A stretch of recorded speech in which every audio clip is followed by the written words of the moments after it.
زنا اور اس کی تباہ کاریاں، جیسا کہ اللہ رب العزت نے سورہ بنی اسرائیل کے اندر 32 نمبر آیت میں فرمایا وَلَا تَقْرَبُوا الزِّنَا إِنَّهُ كَانَ فَاحِشَةً وَسَاءَ سَبِيلًا۔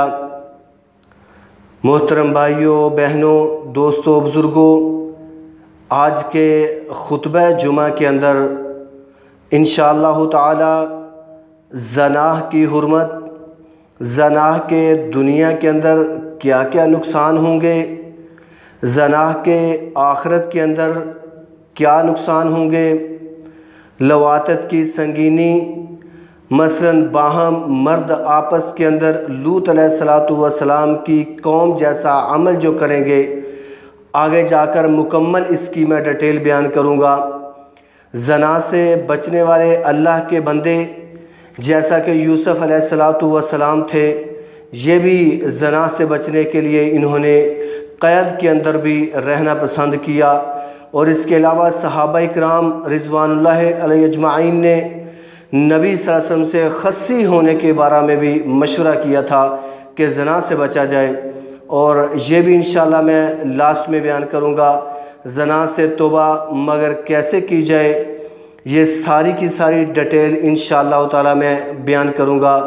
بھائیوں، بدقسمتی سے ہم اس معاشرے کا حصہ ہیں جہاں زنا بالکل عام ہے۔ زنا کاری، بدکاری اور فحاشی کی بہتاب ہے، بہت زیادہ ہے۔ عرانیت اور ننگا پن کی کثرت ہے، شرم و حیا، عفت و پاک دامنی، عزت و شرافت اور اچھے اخلاق و کردار کی کمی ہے۔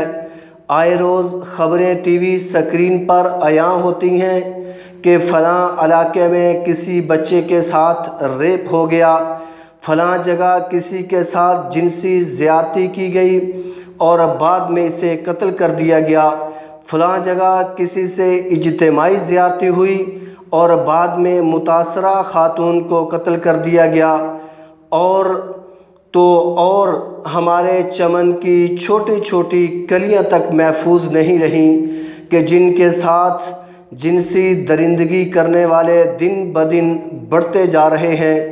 ایسے حالات میں ضرورت اس امر کی ہے کہ اس فعل قبیح کی تباہ کاریوں کو لوگوں کے سامنے بیان کیا جائے، اس کے مہلک نتائج لوگوں کے سامنے رکھے جائیں، لوگوں کو بتایا جائے کہ اس کے دنیاوی اور آخرت میں کون کون سے نقصانات ہیں۔ تو بھائیو، یاد رکھنا، بلغوا عنی ولو آیا، نبی صلی اللہ علیہ وسلم نے فرمایا کہ تمہارے پاس اگر ایک بھی آیت پہنچ چکی ہے تو وہ لوگوں تک پہنچانا یہ آپ کے اوپر فرض ہے۔ تو زنا کاریاں اور اس طرح کی تباہ کاریوں سے، اخلاق گندے رذیلہ سے ہمیں بچنے کے لیے ہمیں خود اپنے آپ کو بھی محفوظ کرنا ہوگا اور اپنے دوستوں بھائیوں کو بھی محفوظ کرنا ہوگا۔ زنا کی حرمت، ایمان والو اپنی شرمگاہ کی حفاظت کرو۔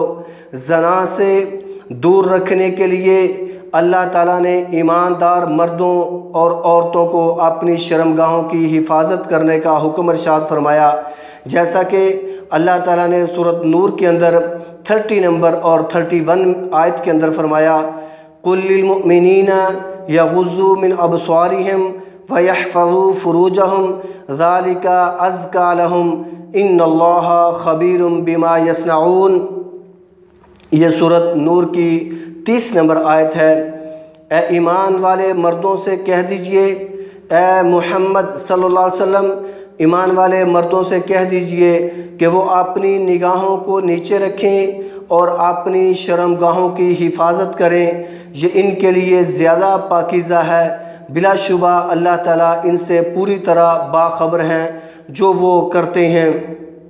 آگے اللہ تعالیٰ نے فرمایا وَقُلْ لِلْمُؤْمِنَاتِ يَغْضُضْنَ مِنْ أَبْصَارِهِنَّ وَيَحْفَظْنَ فُرُوجَهُنَّ۔ یہ سورۃ نور کی 31 نمبر آیت ہے۔ اور ایمان والی عورتوں سے کہہ دیجئے کہ وہ اپنی نگاہوں کو نیچے رکھیں اور اپنی شرمگاہوں کی حفاظت کریں۔ تو یقیناً مردوں اور عورتوں کے لیے، دونوں کے لیے یکساں یہ اللہ تعالیٰ نے اعلان فرما دیا۔ زنا ایک برا عمل ہے، زنا کی کوئی بھی قسم ہے، زنا کسی بھی طریقے سے کیا گیا ہو اور کس سے کتنے ہی باعث لذت سمجھا جائے، مگر حقیقت یہ ہے کہ یہ انتہائی برا عمل ہے، انتہائی برا فعل ہے۔ اس کی برائی کو بیان کرتے ہوئے اللہ رب العزت نے سورۃ بنی اسرائیل کے اندر 32 نمبر میں فرمایا وَلَا تَقْرَبُوا الزِّنَا إِنَّهُ كَانَ فَاحِشَةً وَسَاءَ سَبِيلًا، اور زنا کے قریب بھی نہ جاؤ، بے شک وہ ہمیشہ سے بہت بڑی بے حیائی اور برا رستہ ہے۔ زنا کو ابتدائے اسلام سے حرام کیا گیا ہے۔ دین اسلام میں بعض کاموں کو تدریجاً حرام کیا گیا، جیسا کہ شراب، کہ اس کے بارے میں 3 قسم کی آیات نازل ہوئیں، تب جا کر اسے حرام کیا گیا، مگر زنا کو اسلام میں شروع دن سے ہی حرام قرار دیا گیا۔ یہ بات اسلام کی نظر میں اس گناہ کی شدید سنگینی اور اس کے بہت بڑے جرم ہونے پر دلالت کرتی ہے۔ اسلامی شریعت میں زنا کے حوالے سے بتدریج کا تعلق اس کی سزاؤں سے تھا، اس کی حرمت میں قطعاً کوئی تدریج نہ تھی، اسی طرح سزاؤں میں تدریج ان کی نوعیت و کیفیت میں تھی۔ سزا کے ہونے نہ ہونے سے اس کا تعلق نہ تھا، کیونکہ جس طرح زنا کی حرمت آغاز اسلام سے تھی، اسی طرح اسلام پر سزا بھی شروع ہونے سے تھی، جیسا کہ اللہ تعالیٰ نے سورۃ نساء کے اندر 15 نمبر آیت میں فرمایا وَاللاتی یأتین الفاحشۃ من نسائکم، اللہ تعالیٰ نے فرمایا تمہاری عورتوں میں سے جو بدکاری کا ارتکاب کریں، ان پر اپنوں میں سے 4 اشخاص کی شہادت طلب کرو، سو اگر وہ گواہی دے دیں تو انہیں گھروں میں بند رکھو یہاں تک کہ موت انہیں اٹھا لے جائے، یا اللہ تعالیٰ ان کے لیے کوئی اور سبیل نکال دیں۔ اور جو 2 مرد میں سے بدفعلی کریں، جو 2 مردوں میں سے کوئی آپس میں بدفعلی کریں تو ان دونوں کو ایذا دو، سزا دو، پھر اگر وہ دونوں توبہ کر لیں اور اپنی اصلاح کر لیں تو ان سے اعراض کر لو، بے شک اللہ تعالی ہمیشہ سے بے حد توبہ قبول کرنے والا نہایت مہربان ہے، کہ جو اللہ تعالیٰ سے بے حد توبہ کرتے ہیں اللہ تعالیٰ اس کو قبول کرنے والے ہیں۔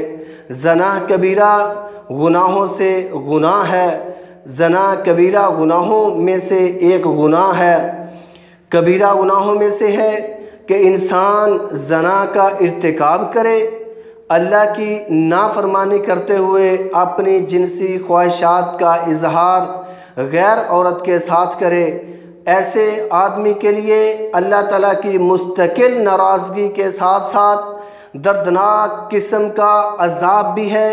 چنانچہ سیدنا ابو ہریرہ رضی اللہ تعالیٰ عنہ سے روایت ہے کہ رسول مکرم صلی اللہ علیہ وآلہ وسلم نے فرمایا ثلاثۃ لا یکلمہم اللہ یوم القیامۃ ولا یزکیہم ولا ینظر الیہم ولہم عذاب علیم، شیخ زان وملک کذاب وعائل مستکبر۔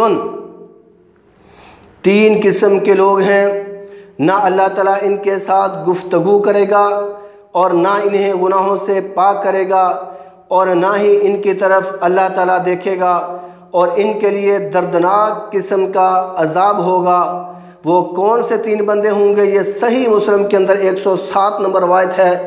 نمبر 1 شیخ زان، بوڑھا زانی، جو بوڑھا آدمی ہو، زنا کرنے والا ہو، اللہ تعالیٰ ان کی طرف بھی قیامت والے دن اللہ تعالیٰ نظر رحمت کی طرف نہیں دیکھے گا، نہ ان سے گفتگو کرے گا۔ دوسرا ومالک کذاب، جھوٹا بادشاہ۔ یقیناً آج کل دیکھیں، آج کے دور کے اندر کہ کس طرح جھوٹ بولا جاتا ہے اپنی بادشاہت کو چمکانے کے لیے۔ اور تیسرا متکبر فقیر، متکبر فقیر کو بھی اللہ تعالیٰ نہیں دیکھیں گے، اس سے گفتگو نہیں کریں گے۔ قبول اسلام اور آپ کا زمانہ زنا قبول اسلام پر آپ کا زنا نہ کرنے کی بیعت لینا، زنا کی سنگینی اور قباحت کو اجاگر کرنے والی ایک بات یہ ہے کہ ہجرت کر کے آنے والی ایماندار خواتین سے جن 6 باتوں کا عہد لینے کا اللہ تعالیٰ نے نبی مکرم صلی اللہ علیہ وسلم کو حکم دیا، ان میں سے ایک یہ تھی کہ وہ زنا کریں گی۔ آپ صلی اللہ علیہ وسلم ان عورتوں اور دیگر خواتین و حضرات سے انہیں باتوں کا عہد لیا کرتے تھے، جیسا کہ اللہ تعالیٰ نے فرمایا یا ایھا النبی اذا جاءک المؤمنات، یہ سورۃ ممتحنہ کے اندر 12 نمبر آیت ہے۔ اللہ تعالیٰ نے فرمایا اے نبی، جب آپ کے پاس ایمان والی خواتین اس بات پر بیعت کرنے کے لیے آئیں کہ وہ اللہ تعالیٰ کے سوا کسی چیز کو شریک نہ ٹھہرائیں گی، اور نہ چوری کریں گی، اور نہ زنا کریں گی، اور نہ اپنی اولاد کو قتل کریں گی، اور اپنے ہاتھوں اور پاؤں کے درمیان گڑا ہوا کوئی بہتان نہ لائیں گی، اور کسی بلائی کے کام میں آپ کی نافرمانی نہیں کریں گی، تو آپ ان سے بیعت لیجئے اور ان کے لیے اللہ سے مغفرت کی دعا کیجئے، یقیناً اللہ تعالیٰ بے حد معاف کرنے والے نہایت رحم کرنے والے ہیں۔ یہ سورۃ ممتحنہ کے اندر 12 نمبر آیت تھی۔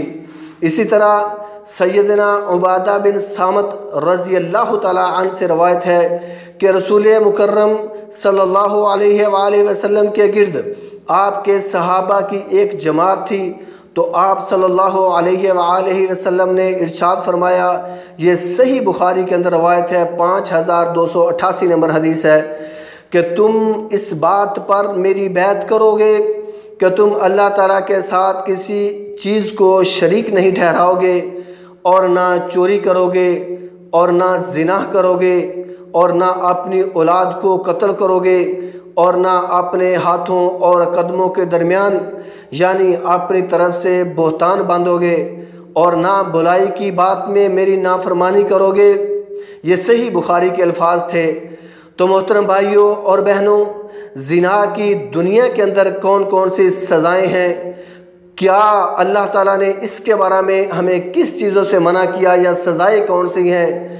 بدکاروں کے ساتھ نیک لوگوں کا نکاح حرام ہے، جیسے اللہ تعالیٰ نے فرمایا الزانی لا ينکح الا زانیۃ او مشرکۃ والزانیۃ لا ينکحها الا زان او مشرک وحرم ذلک علی المؤمنین، یہ سورۃ نور کے اندر 3 نمبر آیت ہے۔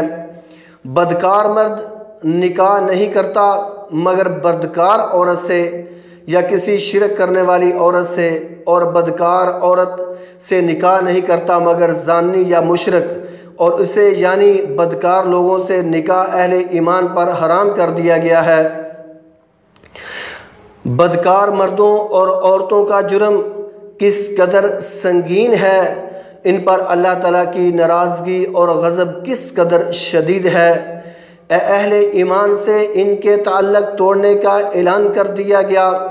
کسی ایمان والے کو انہیں رشتہ دینے یا ان سے لینے کی اجازت نہیں ہے۔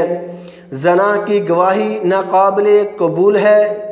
بدکار لوگوں سے شہادت دینے کی اہلیت چھن جاتی ہے۔ یہ بھی بہت بڑی بات ہے، غور کے ساتھ توجہ کے ساتھ میری بات کو سنیں۔ اس کی گواہی کی کوئی حیثیت نہیں رہتی۔ سیدنا عبداللہ بن عمر رضی اللہ تعالیٰ عنہ فرماتے ہیں کہ رسول مکرم صلی اللہ علیہ وآلہ وسلم نے ارشاد فرمایا لا تجوز شہادت خائن ولا خائنۃ ولا زان ولا زانیۃ ولا ذی غمر علی اخیہ۔ یہ سنن ابی داؤد کے اندر روایت ہے، البانی صاحب نے اس روایت کو حسن قرار دیا ہے۔ خیانت کرنے والے مرد اور عورت، زنا کرنے والے مرد اور عورت، اور اپنے بھائی کے خلاف کینہ رکھنے والے کی کوئی گواہی جائز نہیں ہے۔ یہ نبی مکرم صلی اللہ علیہ وسلم کے الفاظ ہیں۔ تو بھائیو غور کرو، ہمیں زنا سے مکمل طور پہ توبہ کرنی چاہیے، زنا سے مکمل طور پہ بچنا چاہیے۔ آگے بات کو غور کے ساتھ سنیں۔ زنا سے ایمان کا نکل جانا، زنا کے بدکار لوگوں پر دنیا میں بہت سارے سنگین اثرات مرتب ہوتے ہیں۔ انہی میں سے ایک بوقت زنا ایمان کا نکل جانا، یعنی کہ جب بندہ زنا کرتا ہے اس وقت انسان کے دل سے ایمان خارج ہو جاتا ہے، اس وقت انسان ایمان والا نہیں رہتا، جیسا کہ سیدنا ابو ہریرہ رضی اللہ تعالیٰ عنہ سے روایت ہے کہ رسول مکرم صلی اللہ علیہ وآلہ وسلم نے فرمایا، صحیح بخاری کے اندر 2475 نمبر یہ حدیث ہے، اور یہی روایت صحیح مسلم کے اندر بھی ہے، لا یزنی الزانی حین یزنی وہو مؤمن، زانی جب زنا کرتا ہے تو وہ مومن نہیں ہوتا، تو اس وقت وہ مومن نہیں ہوتا۔ ایک دوسری روایت میں ایمان کے نکلنے کی کیفیت بھی بیان ہوئی ہے، چنانچہ سیدنا ابو ہریرہ رضی اللہ تعالیٰ عنہ سے روایت ہے کہ نبی مکرم صلی اللہ علیہ وسلم نے فرمایا، من زنا و شرب الخمر، کہ جو شخص زنا کرے یا شراب پیے تو اللہ تعالیٰ اس سے ایمان اس طرح کھینچ لیتے ہیں جیسے انسان اپنے سر سے قمیض اتار دیتا ہے۔ اللہ اکبر۔ یہ مستدرک حاکم کے اندر روایت ہے اور صحیح یہ روایت ہے۔ اور جو زنا کرنے والا بندہ ہے، اس بندے کی، اس طرح کے بندے کی دعا بھی قبول نہیں ہوتی۔ سیدنا عثمان ابی العاص رضی اللہ تعالیٰ عنہ سے روایت ہے کہ رسول مکرم صلی اللہ علیہ وآلہ وسلم نے ارشاد فرمایا کہ نصف شعبان کو آسمان کے دروازے کھول دیے جاتے ہیں اور ایک منادی اعلان کرتا ہے، کوئی دعا کرنے والا ہے کہ اس کی دعا قبول کی جائے، کوئی سوال کرنے والا ہے کہ اسے دیا جائے، کوئی مبتلا مصیبت ہے کہ اسے، یعنی مصیبت کو اس سے دور کیا جائے۔ اس وقت اللہ عز و جل ہر مسلمان کی طلب و کردہ ہر دعا کو قبول کر لیتے ہیں، سوائے زانیہ کے جو اپنی شرمگاہ کے ساتھ پیشہ کرتی ہے، یا لوگوں سے ازراہ ظلم ٹیکس لینے والے کے لیے۔ یہ سلسلہ احادیث صحیحہ کے اندر 1073 حدیث ہے۔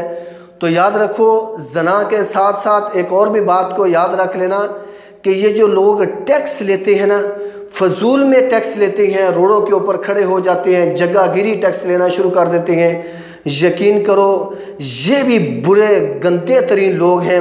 اللہ تعالیٰ ایسے لوگوں کی بھی دعا کو قبول نہیں فرماتے۔ عجیب و غریب قسم کی بیماریوں کا نزول ہو جانا، جیسا کہ آج کل آپ نے دیکھا ہوگا کس طرح کی یہ بیماریاں ہمارے اندر رائج ہو چکی ہیں، یقین کرو جن کا ہمیں علم بھی نہیں تھا، جن کے بارے میں ہمیں پتہ بھی نہیں تھا کہ یہ بیماریاں کدھر سے کدھر کو آ چکی ہیں۔ بھائیوں، اس وقت پوری دنیا میں کتنی ایسی بیماریاں ہیں جو ہمارے باپ دادا کے لیے نہایت بہت ہی نئی بیماریاں ہیں، ہم سے قبل جن کا وجود نہیں تھا، جن کے نام تک سے کوئی واقف نہ تھا، مگر اب وہ ہمارے اوپر مسلط ہیں۔ ہم انتہائی بری طرح ان بیماریوں کا شکار ہو چکے ہیں، پوری دنیا ان بیماریوں میں جکڑ چکی ہے۔ اس کی وجہ کیا ہے؟ کیوں ایسی ویسی بیماریاں ہمارا پیچھا نہیں چھوڑتی؟ اس کی وجہ یہ ہے کہ ہمارے اندر زنا جیسی قبیح عادت موجود ہے، کیونکہ جب کسی قوم میں زنا عام ہو جائے تو پھر اللہ تعالیٰ ایسی بیماریاں مسلط کر دیتا ہے۔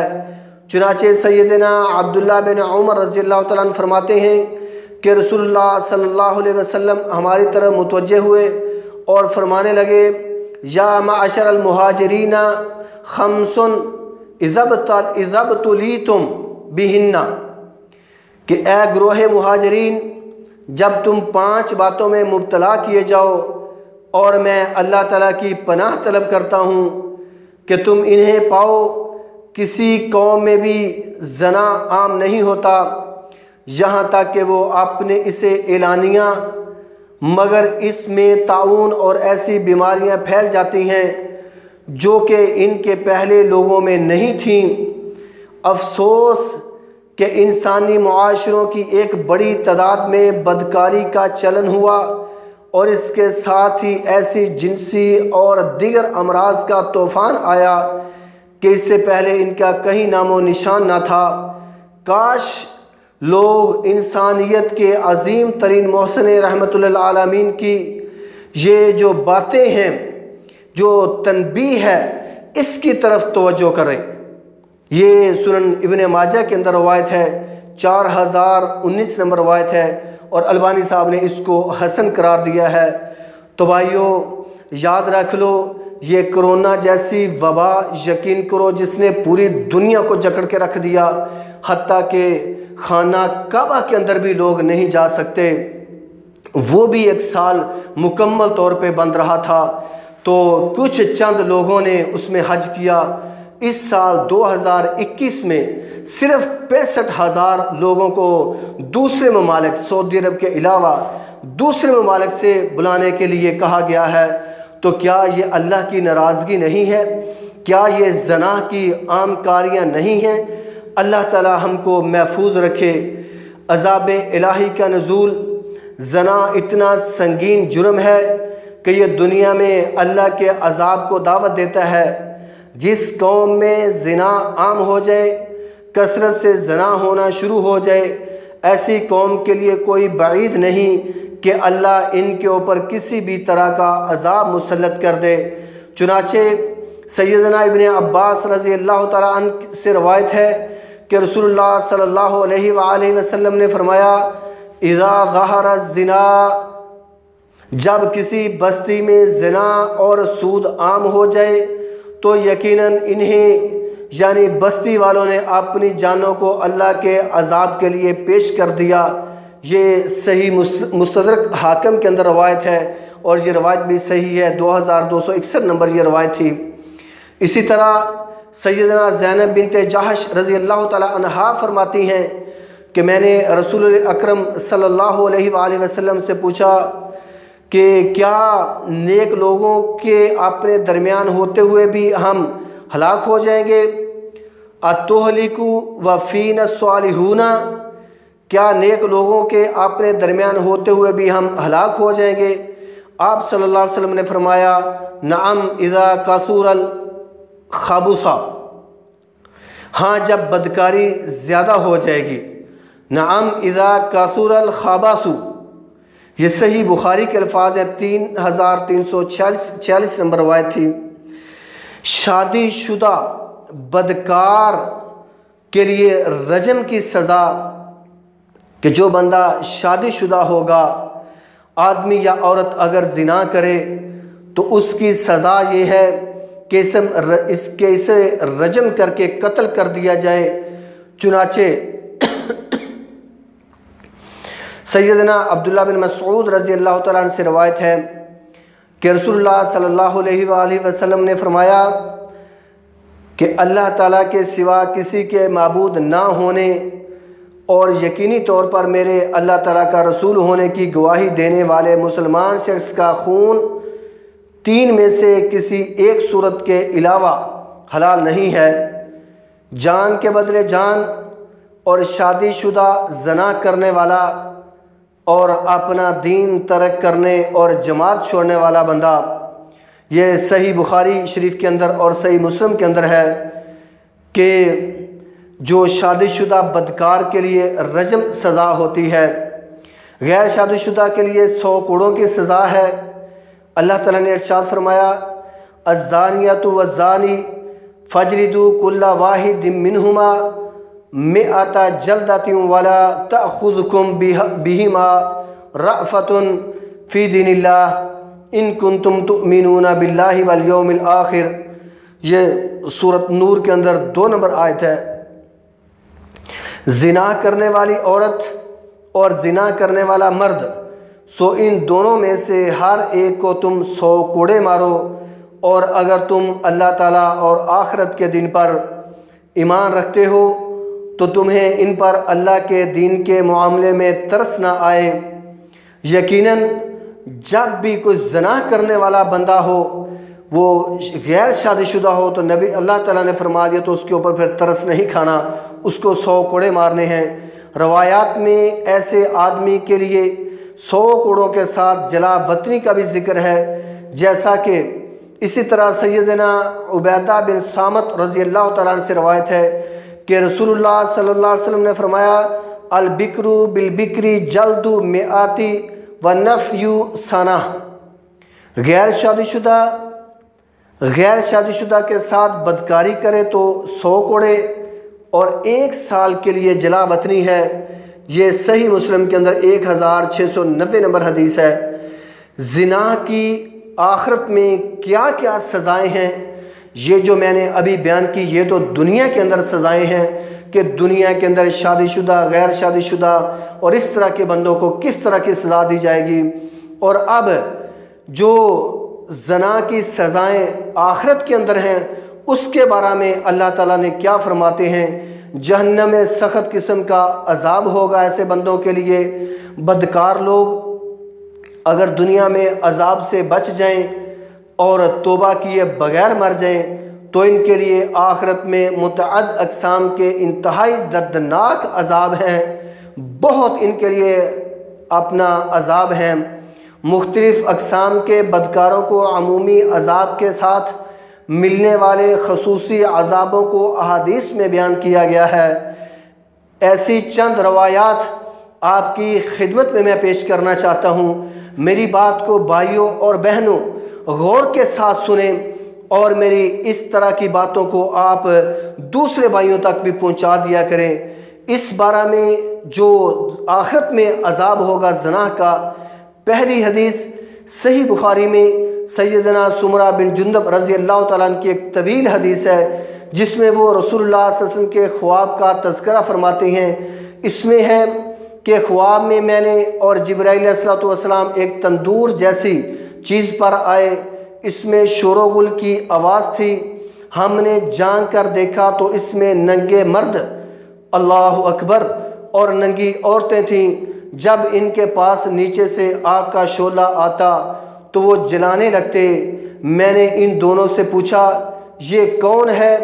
تو انہوں نے کہا آگے چلو آگے چلو۔ بعد میں مجھے بتایا گیا والذی رأیتہ فی التثقیب، وہ ننگے مرد اور ننگی عورتیں جو تنور میں آپ نے دیکھے وہ زناکار مرد اور زناکار عورتیں تھیں۔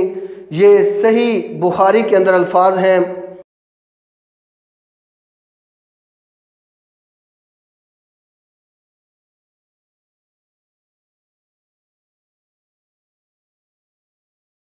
دوسری حدیث سیدنا ابو امامہ باہلی بیان کرتے ہیں کہ میں نے رسول اللہ صلی اللہ علیہ وسلم کو فرماتے ہوئے سنا جب میں سو رہا تھا تو میرے پاس 2 آدمی آئے اور انہوں نے میری بغلوں اور کوہنیوں کے درمیان سے میرے دونوں بازوں سے پکڑا، پھر مجھے لے جایا گیا یہاں تک کہ ایک ایسی قوم کے ہاں جو ہوا کی برائی کی وجہ سے سب چیزوں سے زیادہ پھولے ہوئے، بدترین بدبودار اور قبیح ترین شکل و صورت والے تھے۔ میں نے پوچھا یہ کون لوگ ہیں؟ تو کہا گیا ان کی بدبو ٹیڈیوں سے آنے والی بدبو کی طرح تھی۔ میں نے پوچھا یہ کون ہیں؟ تو کہا یہ زنا کرنے والے مرد اور زنا کرنے والی عورتیں ہیں۔ یہ ابن خزیمہ کے اندر صحیح روایت ہے۔ لواطت کی سنگینی، لواطت اور ہم جنس پرست بہت بڑا گناہ ہے۔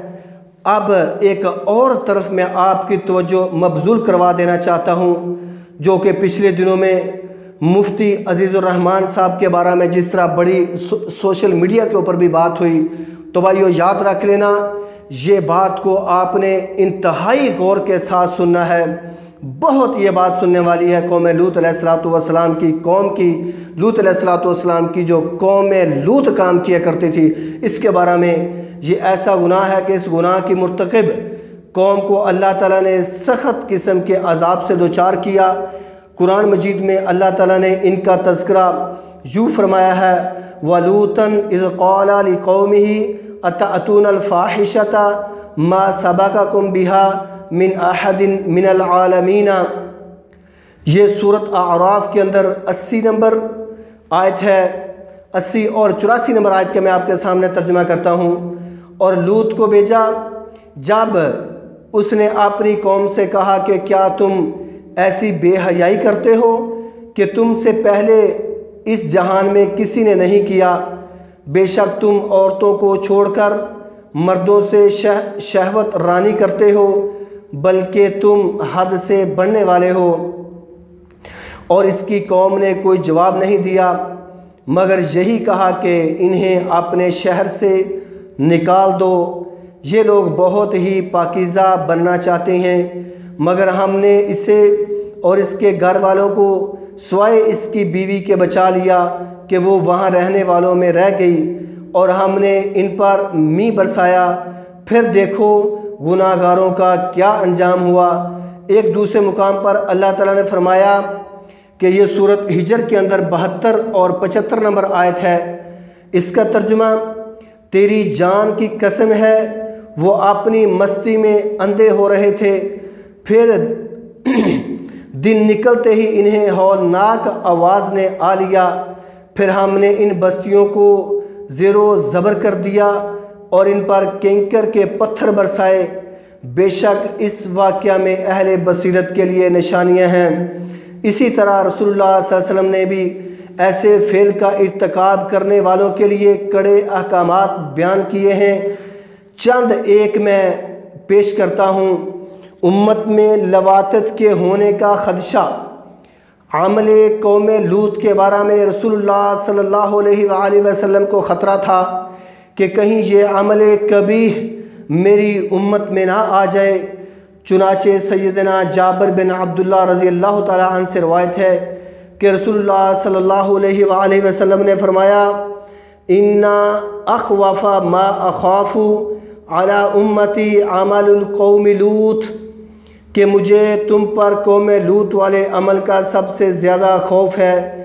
یہ سنن ابن ماجہ کے اندر روایت ہے اور البانی صاحب نے اس کو حسن قرار دیا ہے۔ طوالت باعث لعنت عمل ہے جو اس طرح کا کام کرتا ہے، مرد کے ساتھ جو زنا کرتا ہے، بدکاری کرتا ہے، یہ باعث لعنت والا کام ہے، جیسا کہ یہ مفتی صاحب کے ساتھ ہوا۔ اب دیکھو وہ جیلوں کی سلاخوں میں جا چکے ہیں، کتنا برا عمل یہ کیا، اور اب کتنی بڑی عزت کے بعد تذلیل ہو چکی ہے۔ تو بھائیو یاد رکھ لو، سب علماء اس پہ اتفاق کرتے ہیں کہ جو بدکار بندہ ہے اس کو سزا دی جائے، اس کو سزا کو روکا نہ جائے۔ سیدنا عبداللہ بن عباس رضی اللہ تعالیٰ عنہ سے روایت ہے کہ رسول اللہ صلی اللہ علیہ وسلم نے فرمایا ملعون من عامل بعمل قوم لوط، اس شخص پر اللہ تعالیٰ کی لعنت ہو جو قوم لوط والا عمل کرے۔ یہ مسند احمد کے اندر روایت ہے۔ فاعل اور مفعول دونوں کو قتل کر دو۔ سیدنا عبداللہ بن عباس رضی اللہ تعالیٰ عنہ سے روایت ہے کہ رسول اللہ صلی اللہ علیہ وسلم نے فرمایا من وجدتموہ یعمل عمل قوم لوط فاقتلوا الفاعل والمفعول بہ، کہ جس شخص کو قوم لوط والا عمل کرتے پاؤ تو کرنے والا اور کروانے والے دونوں کو قتل کر دو۔ یہ سنن ابی داؤد کے اندر 4462 نمبر کی روایت ہے۔ البانی صاحب نے اس کو صحیح حسن قرار دیا ہے۔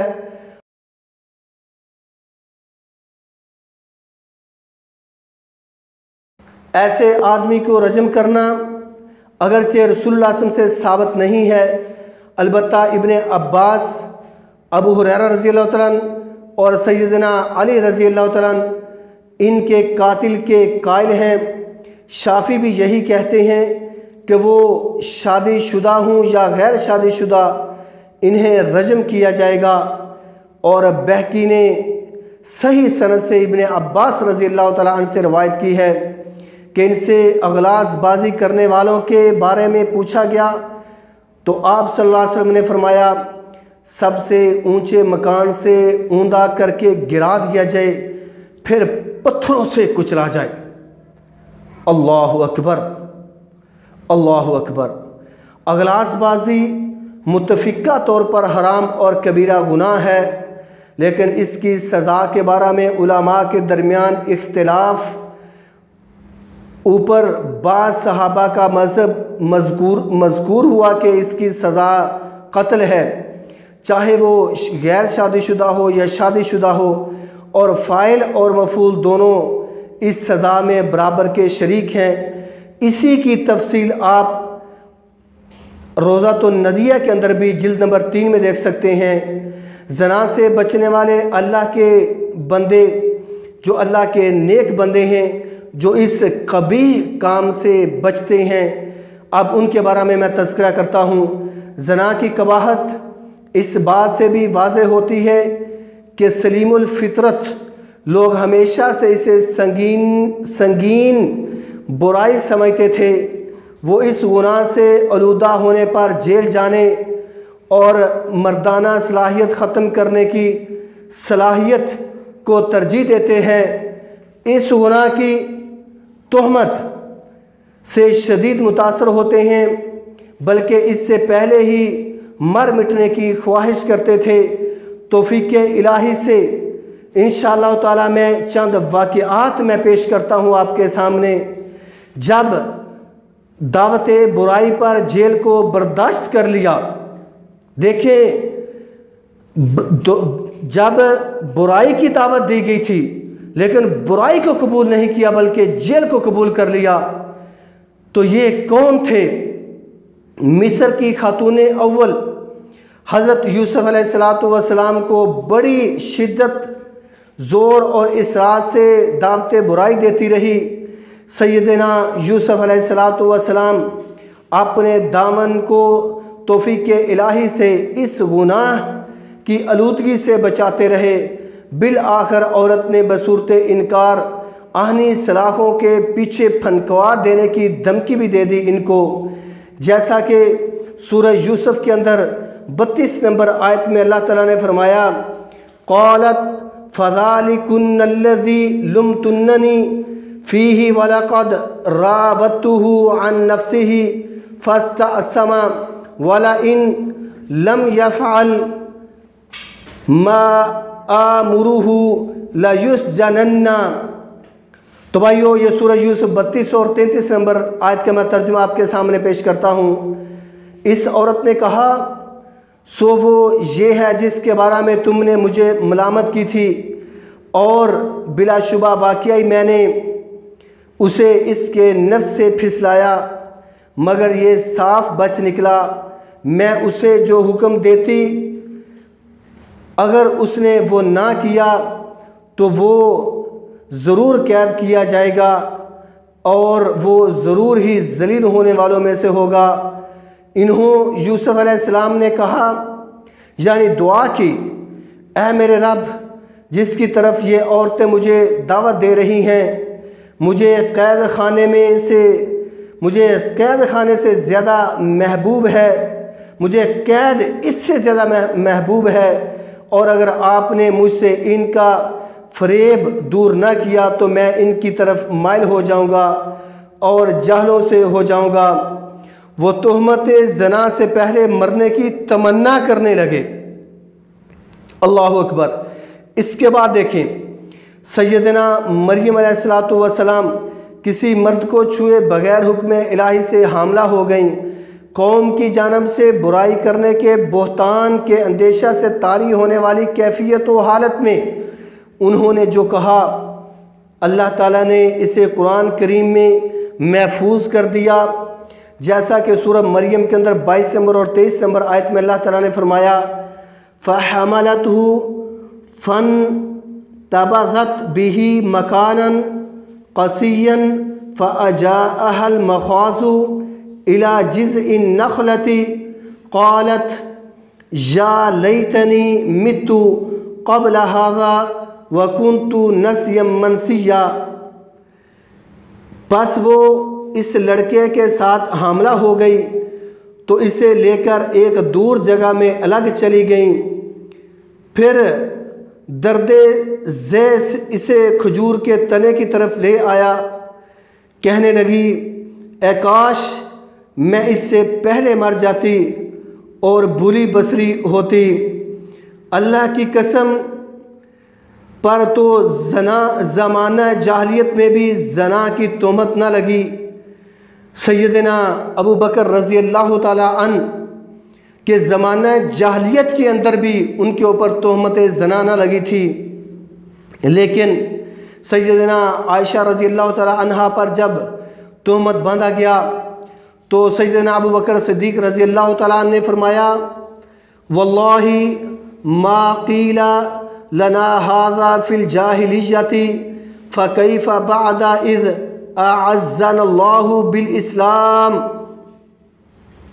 واللہ ہمارے بارے میں یہ بات تو زمانہ جاہلیت میں بھی نہیں کہی گئی، تو اسلام کے ساتھ اللہ تعالیٰ کے ہمیں معزز فرمانے کے بعد یہ کیسے ممکن ہے؟ یہ فتح القدیر کے اندر 30 جلد میں ہے۔ صدیق اکبر رضی اللہ تعالیٰ عنہ کے اس بیان میں زمانہ جاہلیت میں آل صدیق کے اس گناہ کے ارتکاب کی نفی ہی نہیں بلکہ اس کی طرف اس کی جھوٹی نسبت کی بھی نفی ہے۔ اللہ اکبر، آل صدیق رضی اللہ تعالیٰ عنہ قبل از اسلام بھی اس گندگی سے کس قدر دور تھے۔ تو بھائیو، واللہ میں نے تو کبھی کسی خاتون کو بے پرواہ نہیں کیا۔ ایک اور واقعہ سنیں۔ سیدنا عائشہ رضی اللہ تعالیٰ عنہا پر جب بہتان لگا اور یہ بات سیدنا صفوان تک پہنچی تو وہ فرمانے لگے کہ یہ بات یعنی اس تہمت کی خبر جب اس آدمی تک پہنچی جس کے بارے میں اسے ذکر کیا گیا تو انہوں نے کہا سبحان اللہ، واللہ میں نے تو کبھی بھی کسی خاتون کو بے پردہ نہیں کیا۔ یہ صحیح بخاری کے اندر 4757 نمبر حدیث ہے۔ اللہ کی قسم میں نے نہ جاہلیت میں زنا کیا اور نہ اسلام میں۔ سیدنا عثمان بن عفان رضی اللہ عنہ کے خلاف جب باغیوں نے محاصرہ کر لیا اور آپ کو شہید کرنا چاہتے تھے، اس موقع پر آپ رضی اللہ تعالیٰ نے جو گفتگو فرمائی اس پر الفاظ بھی تھے کہ واللہ میں نے کبھی بھی زنا نہیں کیا اور زمانہ جاہلیت میں اور نہ ہی مسلمان ہونے کے بعد۔ یہ سنن ابی داؤد کے اندر صحیح روایت ہے۔ اللہ کے رسول صلی اللہ علیہ وسلم کیا ہم خسی ہو جائیں؟ اب اس کے بعد سنیں کہ صحابہ اکرام گناہ سے، اس زنا سے بچنے کے لیے نبی صلی اللہ علیہ وسلم سے کس طرح کے سوالات کرتے تھے۔ اس بات کو غور کے ساتھ سنیے گا۔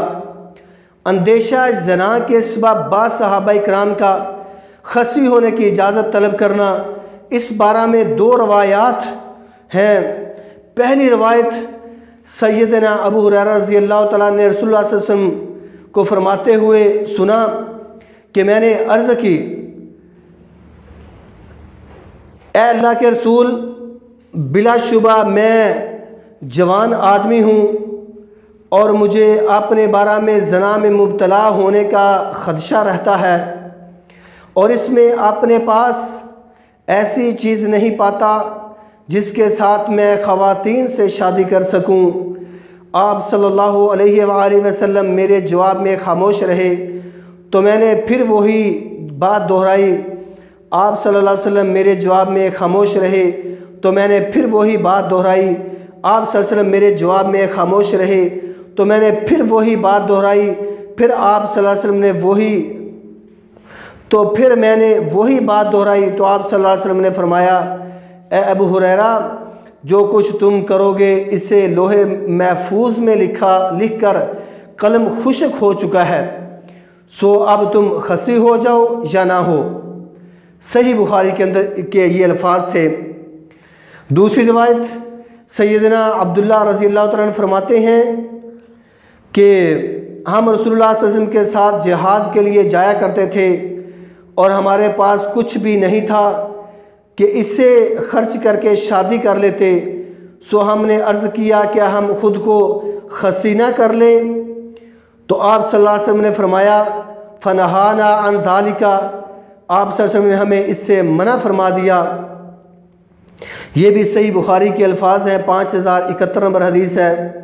ان دونوں روایتوں سے یہ بات واضح ہے کہ سیدنا ابو ہریرہ رضی اللہ تعالیٰ عنہ اور بعض دیگر صحابہ کرام اپنے آپ کو زنا سے محفوظ رکھنے کی خاطر خود کو خصی کرنے تک کے لیے مستعد تھے، اور یہ بات بلا شک شبہ ان کے نزدیک زنا کے شدید قباحت اور سنگینی برائی کی بنیاد پر تھی کہ یہ زنا بہت برا عمل ہے، اس سے کسی نہ کسی طریقے کے ساتھ بچا جائے۔ زنا سے توبہ مگر کیسے کیا جائے؟ بس آخری میں ایک دو بات اپنی کر کے اپنی بات کو ختم کرتا ہوں۔ تو بھائیو میری آخری بات کو غور کے ساتھ سنیں۔ زنا کی دو قسمیں ہیں۔ نمبر ایک زنا بالجبر، زبردستی کیا گیا زنا، اور دوسرا زنا بالرضا جو کہ رضامندی سے زنا کیا گیا ہو۔ زنا بالجبر کی توبہ کے لیے ضروری ہے کہ جس کے ساتھ زبردستی زنا کیا گیا ہو پہلے اس سے معافی مانگے، پھر اللہ تعالیٰ سے معافی مانگے، کیونکہ اللہ اس کا تعلق حقوق العباد کے ساتھ ہے۔ جب تک متاثرہ شخص معاف نہیں کرے گا اللہ بھی ہمارا گناہ ہمیں معاف نہیں کرے گا۔ اگر تو باہمی رضامندی کے ساتھ زنا کیا گیا ہے تو اللہ تعالیٰ سے صدقے دل سے آئندہ نہ کرنے کے عزم سے اور دل کی پشیمانی کے ساتھ توبہ کیجئے۔